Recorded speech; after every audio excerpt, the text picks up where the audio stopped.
Bonjour Laurent, on est vraiment ravis toutes les deux de vous accueillir aujourd'hui en invité spécial pour poursuivre nos échanges sur l'ESG. Laurent, vous êtes directeur Capital Markets de CDP Europe et CDP, c'est le seul système mondial permettant à toute entreprise ou institution de suivre ses impacts environnementaux et aux investisseurs ou acheteurs d'accéder à ces informations sur l'environnement. Et CDP a ainsi créé la plus vaste compilation de données environnementales autodéclarées au monde. Et compte tenu de votre expertise et de vos différentes implications sur ces sujets, j'aurais aimé savoir ce que vous pouvez nous dire sur les groupes qui travaillent actuellement sur les sujets de SG, donc groupes professionnels, interprofessionnels, supranationaux, et sur les sujets d'ESG en termes de renforcement, harmonisation, peut-être aussi obligations légales, et quelles sont les priorités et les difficultés qui sont rencontrées dans ces groupes de travail. Alors, mais merci de m'inviter pour participer à votre, on peut appeler ça un podcast, peut-être, je sais pas, Un ça talking s'appelle? point, Oui, c'est un talking point. talking point. Donc, juste pour reprendre ce que vous disiez sur le CDP est aujourd'hui la plus grande plateforme de reporting environnemental au monde, sur laquelle rapportent à peu près 10 000 sociétés et plusieurs milliers de cities, de villes dans le monde. Et nous notons aussi les entreprises, puisque nous donnons une note qui va de A à D et qui mesure la performance environnementale des entreprises. Bon, il y a un système qui s'appelle Climetrix, accessible gratuitement au public. Et sur ce site, on donne la note de 20 000 fonds d'investissement. Voilà. Donc, après, sur la deuxième question, alors effectivement, pour le reporting, c'est un petit peu tous azimuts. Il y a beaucoup de choses, il y a beaucoup de frameworks qui ne sont pas forcément des standards. Et justement, le monde travaille pour arriver à mettre en place un standard de reporting extra-financier. Et il y a une espèce de guerre, de lutte d'influence entre l'Europe et les États-Unis, puisque IFRS veut faire quelque chose et l'Union européenne, la Commission européenne, est en train de faire autre chose. Donc, l'idée, ce serait qu'à un moment donné, tout ça se soit harmonisé au niveau international. Et comme ça, les entreprises pourraient rapporter ces informations avec un langage commun, ce qui permettrait aux gens de pouvoir comparer des choses. Alors, un des avantages du CDP, d'ailleurs, c'est d'utiliser aujourd'hui tous les frameworks possibles. Et ensuite, l'output, la donnée que nous ressortons, c'est une donnée qui est directement comparable entre entreprises, entre secteurs et entre géographies dans le monde. Donc, on est un petit peu précurseur sur le sujet. Et là, on va avoir très bientôt des standards. Comme il y a des standards pour rapporter des données financières, il va y avoir un standard ou deux ou trois standards, mais idéalement un pour faire le reporting extra-financier. Et alors après, donc ça, c'est ce que j'appelle le langage. Ensuite, l'alphabet, ça, c'est quelque chose qui va être donné par la taxonomie européenne. Il y a aujourd'hui en Europe un outil qui permet de dire si l'activité d'une entreprise est verte ou pas. Et si elle est verte, comment elle est verte. Et les Delegated Acts de la Commission européenne sur le sujet de la taxonomie sont sortis également aussi le 21 avril, donc il y a 2 jours. Et en tout cas sur 2 sujets qui sont l'adaptation et l'atténuation carbone. Donc, cette taxonomie, c'est ce qu'on pourrait appeler l'alphabet. Donc, une fois que vous avez l'alphabet et que vous avez le langage, eh bien, vous pouvez rapporter des choses qui sont censées être harmonisées et comparables. OK. Laurent, merci pour toutes les explications que vous avez partagées avec nous. Donc, on voit quand même que la standardisation, quand nous, on a fait sujet, on a fait référence dans notre épisode dernier, que c'était problématique. Donc, on voit quand même qu'il y a un travail colossal pour pouvoir harmoniser. Donc, petit à petit, on va arriver là. Et puis, même s'il y en a qui demandent pour d'autres taxonomies, en tout cas, ce qui est sûr, c'est qu'on va pouvoir avoir une taxonomie verte qui est harmonisée. Mais ma question est ça. Est-ce qu'on peut vraiment compter sur les institutions financières qui, honnêtement, et ça c'est mes ressentis propres, que quelque part, c'est eux qui nous ont menés à où on est aujourd'hui, parce que c'est eux qui décident, en fait, qui dictent un petit peu ce qui se passe. Donc, est-ce qu'on peut compter sur eux? Parce que quand on parle de capitalisme responsable, finalement, en mettant ça dans les mains, où est-ce qu'on va? Écoutez, Abena, comme dirait l'autre, excellente question. Et merci de l'avoir posée. Non, mais bien sûr, il faut. Donc, c'est eux qui ont conduit là pour pouvoir être à la quête du profit dans le court terme et faire un maximum d'argent et de comportements qui sont des comportements inacceptables. Bon, il se trouve que maintenant, il y a un accord international qui s'appelle l'accord de Paris. Et il se trouve que l'accord de Paris concerne tout le monde. Donc, tout le monde doit faire sa part du job. Les individus, les entreprises, les villes, les États, les régions, mais aussi les investisseurs. Je dirais que les investisseurs ont une énorme responsabilité parce que ils ont une force de frappe colossale. Donc, de la manière dont un investisseur investit va découler des transformations au niveau de l'économie et au niveau des entreprises qu'il a en portefeuille. Et comme les investisseurs sont concernés par cet accord de Paris et qu'ils doivent donc construire des portefeuilles d'investissement et des portefeuilles de prêts, de prêter de l'argent, ou bien des financements d'infrastructures ou les différentes asset classes, on les appelle comme ça chez les investisseurs, il faut que tous ces asset classes soient en ligne avec un monde maximum de 2 degrés Celsius d'ici 2050. Donc, tous les jours, il y a des investisseurs en ce moment qui annoncent I'm committing to be net zero by 2050. On ne sait pas bien ce que ça veut dire, mais ils annoncent ça parce que le net zero n'a pas encore une très bonne définition de net zero. Il y a un travail qui est fait en ce moment par la Science Based Target Initiative. On travaille sur le sujet de la définition pour pouvoir mettre en place cette définition et l'appliquer à des targets. Et hier, on est le 23, donc le 22, il y a 43 banques qui se sont réunies et qui ont lancé la Net Zero Banking Alliance hier. Et quand vous regardez le texte du commitment, ces 43 banques, ce sont les CEO de ces 43 banques qui ont signé le commitment statement. Et dans le commitment statement, vous avez des choses qui sont assez binding. Vous avez, je dois mettre en place une target science-based, target à 2050 pour mon scope 3 de moi banquier. Et le scope 3 de la banque, c'est le carbon footprint de l'intégralité de leurs investissements ou de leurs prêts. D'accord? Ça, c'est le scope 3 des banques. Donc, ils doivent mettre une target de emission reduction target, donc de baisse d'émissions à 2050 qui sont en ligne avec la science. Ça veut dire qu'ils vont devoir avoir des targets très fortes et très ambitieuses. Et en plus, ils doivent mettre une target, parce que vous pouvez mettre une target à long terme en disant, bon, OK, on va voir, cette année, on ne fait rien, l'année prochaine, on ne fait rien, et puis on attend 5 ans, 10 ans, et puis on va commencer, allez, il ne reste plus que 5 ans à faire, on est en 2045, il reste 5 ans, et là, on n'est pas bien, et on n'arrivera pas à faire un target. Là, en plus, le commitment dit, vous devez aussi mettre une target intermédiaire à 2030. Et ça doit être rapporté publiquement chaque année, et ça doit être visé par le board de ces banques, et ça doit être public. Donc ça, c'est très fort, parce qu'à partir du moment où une banque fait quelque chose de public, vous pouvez être sûr que vous allez avoir des ONG ou des gens qui vont dire « Attendez, vous avez dit ça, vous faites ça, c'est pas normal ». Et c'est ce qui s'est passé avec HSBC. HSBC, c'est comité Net Zero 2050. Et quand il y a des ONG qui ont analysé le portefeuille de prêt d'HSBC, ils se sont rendus compte qu'ils continuaient encore maintenant à financer l'oil and gas.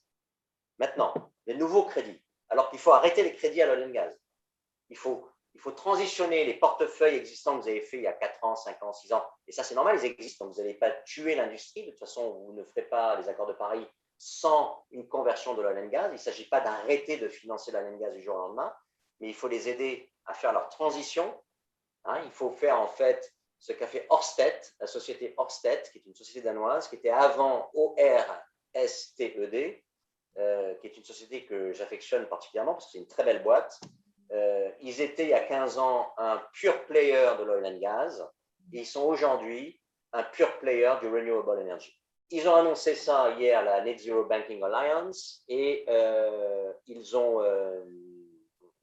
aussi dit qu'ils allaient calculer donc, de manière publique leur scope 3, mettre des targets. Une fois que vous calculez le scope 3, vous mettez une target à 2030 et à 2050 et vous faites un reporting public visé par le board. Et ils ont dit aussi que dans les 18 mois après la signature du commitment statement, ils doivent commencer à sortir des prêts, arrêter les prêts et à sortir des investissements dans les high emitting sectors pour faire la balance. Donc ça a lieu, ça a été signé, ça a été annoncé hier, c'est endorsed by United Nations.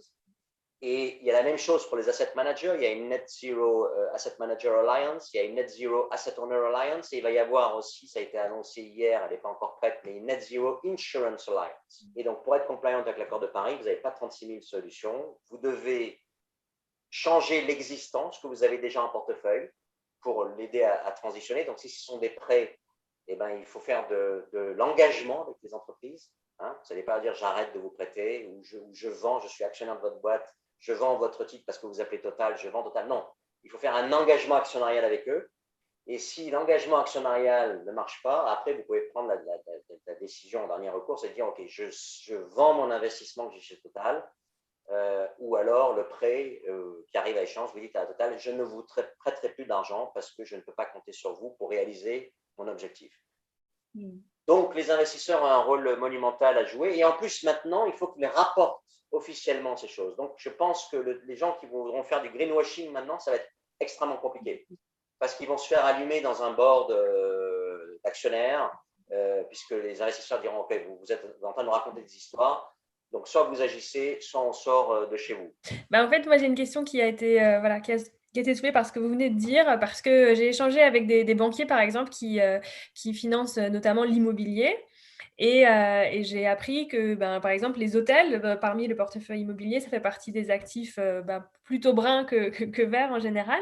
Mais je n'avais pas l'impression que quoi que ce soit ait été prévu justement par ces banques pour essayer d'accompagner les hôteliers pour faire en fait bouger les actifs du très brun peut-être vers le plus vert. Elles peuvent par exemple faire dans les réunions générales d'actionnaires, peuvent demander au board de l'entreprise, ou bien s'il n'y a pas, si ce n'est pas une société cotée, mais si c'est du private equity, de dire mettez en place un plan de transition. Et là, la société va prendre un consultant où il y a des tools qui sont là. Il y a même une coalition qui s'appelle Say on Climate, qui a été lancée par une structure anglaise qui s'appelle SIF et que le CDP a endorsé, qui demande aux assemblées générales d'actionnaires, aux entreprises de mettre en place un plan de transition carbone qui comprend différents éléments. Ça, vous pouvez trouver ça sur le site internet. Je pense que c'est sayonclimate.org. Donc maintenant, ce sont les actionnaires dans les assemblées générales d'actionnaires qui vont demander au board des entreprises de mettre en place des choses binding, parce que si elles ne le font pas, elles vont avoir des problèmes. Et puis après, il est possible aussi donc c'est de l'engagement. Donc en général, une entreprise va très vite comprendre l'engagement si ça vient de son prêteur ou de la personne qui a investi chez elle. Si elle fait la tête dure ou elle joue à la tête brûlée, elle verra les conséquences très rapidement. Donc si l'investisseur fait bien son job, il doit faire de l'engagement. Mettez en place un plan de réduction des émissions, mettez en place un plan de développement de votre CAPEX qui soit en ligne avec un monde de 2 degrés. Alors 2 degrés, c'était la target jusqu'à maintenant. Maintenant, la vraie target, ce n'est pas 2 degrés, c'est 1,5 degré. Ce qu'on appelle la net zero economy. C'est plus 2 degrés de réchauffement global de la surface de la Terre qui est l'objectif, qui était celui qui a été signé à Paris. Maintenant, le dernier rapport du GIEC est très clair, c'est l'objectif de tout le monde, c'est 1,5 degré. Donc voilà, donc c'est un moyen très fort, le conseil, la réunion des actionnaires. Et puis après, il peut y avoir aussi des choses, il serait possible, je pense, je vais demander aux investisseurs, mais il serait possible de mettre des conditions à des prêts qui sont déjà en vie, et de commencer à dire, peut-être de venir mettre des conditions pour le paiement de l'intérêt, ce qu'on appelle les Sustainability Linked Loans. Donc, en disant à l'entreprise, bon, à partir de maintenant, on a ça, on va faire un amendement, on va changer ça, parce que nous, on veut mettre des KPIs maintenant, et si vous réalisez le KPIs de Carbon Mitigation, eh bien, vous paierez moins d'intérêts. Si au contraire, si vous avez augmenté vos émissions carbone alors que vous allez baisser, alors vous allez payer plus de taux d'intérêt. Merci beaucoup, Laurent. Vous n'avez pas d'autres questions? Je pense que ça ne suffit pas, ces temps, c'est tellement court. Il y a tellement de choses à dire. Merci en tout cas d'être venu avec nous. Merci à vous de m'avoir invité. Je voudrais quand même peut-être en conclusion dire, parce que ça c'est mon dada, la sustainability c'est bien, la sustainable finance, la finance durable c'est bien, mais ça n'est qu'une sous-partie de quelque chose qu'il faut changer de façon systémique au-dessus, qui s'appelle le capitalisme responsable. Et ça veut dire le social, ça veut dire plein de choses, et notamment le social et la manière de changer la façon dont les marchés price les actifs financiers. Nous avons un très gros problème aujourd'hui, c'est que les marchés financiers ne sont pas du tout efficients et ils vivent dans des systèmes de bulles qui sont entretenus volontairement. Il y aurait des choses à faire pour apporter un petit peu de régulation, mais naturelle, pas de la régulation à travers les États, mais de la régulation naturelle des marchés. Et je pense à deux choses. Je pense que si les marchés savaient pricer les externalités, donc le coût du carbone, le coût de l'eau, le coût de la forêt, le coût de la biodiversité, quel est le coût de la nature que j'utilise, quel est ce coût-là pour pouvoir produire des biens et services. Bon, ça, on n'a pas cette information. Ça fait 20 ans qu'on parle d'un prix du carbone. On n'a toujours pas un prix du carbone parce que politiquement, ça pose des problèmes et au niveau des lobbies, ça pose des problèmes. Mais c'est inacceptable qu'on n'ait pas de prix du carbone vraiment aujourd'hui digne de ce nom. Il y a des bourses du carbone, des tentatives, mais il n'y a pas au niveau international des choses qui soient fortes. Ça, c'est le premier point. Si vous donnez un prix aux externalités, alors quand vous rentrez ça dans le calcul de votre actif, de l'évaluation de votre actif financier, ça va fortement faire baisser la valeur. Et deuxième point, c'est l'évaluation correcte de l'inflation. Parce que quand vous calculez un prix d'un actif, c'est la somme actualisée des cash flows futurs actualisés aujourd'hui. Dans l'actualisation, vous utilisez un taux nominal qui s'appelle le WACC, le Weighted Average Cost of Capital. Et dans le WACC, il y a l'inflation. Or, aujourd'hui, on dit qu'il n'y a pas d'inflation, en tout cas en Europe, sur le marché. Et ça, c'est faux. Ce n'est pas vrai. Il y a de l'inflation, c'est parce qu'on calcule mal l'inflation. Il faut changer la manière de calculer l'inflation. Parce que si on dit que dans l'inflation, maintenant, on prend en compte, par exemple, le coût des loyers, eh bien, ça ferait monter une inflation qui est estimée en Europe à 0,5% annuel à peu près 3,5% annuel en Europe. Et donc, du coup, le taux d'actualisation de l'équation du discounted cash flow model, le taux d'actualisation serait plus fort. Et j'avais fait un calcul pour dire que si on actualisait sur 10 ans les cash flows futurs d'une entreprise X à 3,5, en prenant une inflation de 3,5 au lieu de prendre une inflation de 0,5, eh bien, on aurait un prix de l'actif qui serait inférieur entre 15 et 20%. Donc, si vous avez d'une part le bon pricing des externalités et la bonne inflation, eh bien, vous aurez des cours boursiers qui seraient au moins, je pense, 30 ou 40% inférieurs à ce que nous voyons aujourd'hui. Donc, il va falloir qu'on réfléchisse à ça sérieusement parce que ce sont des vrais problèmes et on ne peut pas passer notre temps à avoir des bourses qui explosent alors que les gens, il n'y a pas de GDP et que les gens ont besoin de GDP et les riches, ils sont suffisamment riches, ils n'ont pas besoin d'avoir leur fortune multipliée par 1,05, 54%, les 2350 millionnaires ont augmenté en un an de 50% leur fortune. C'est une étude qui a été faite récemment par Bloomberg et Forbes. Oups, pardon. Voilà, donc il faut changer ça aussi. Hein. Sustainable Finance, c'est bien, mais au-dessus, le système, il faut le changer. We need a systemic move. Voilà. All right, merci beaucoup. I hope it was clear. I hope it will be helpful for you. Very clear. We hope to see you again and continue. Yeah, I mean, please, my pleasure. Don't hesitate, and we'll do that again if you want.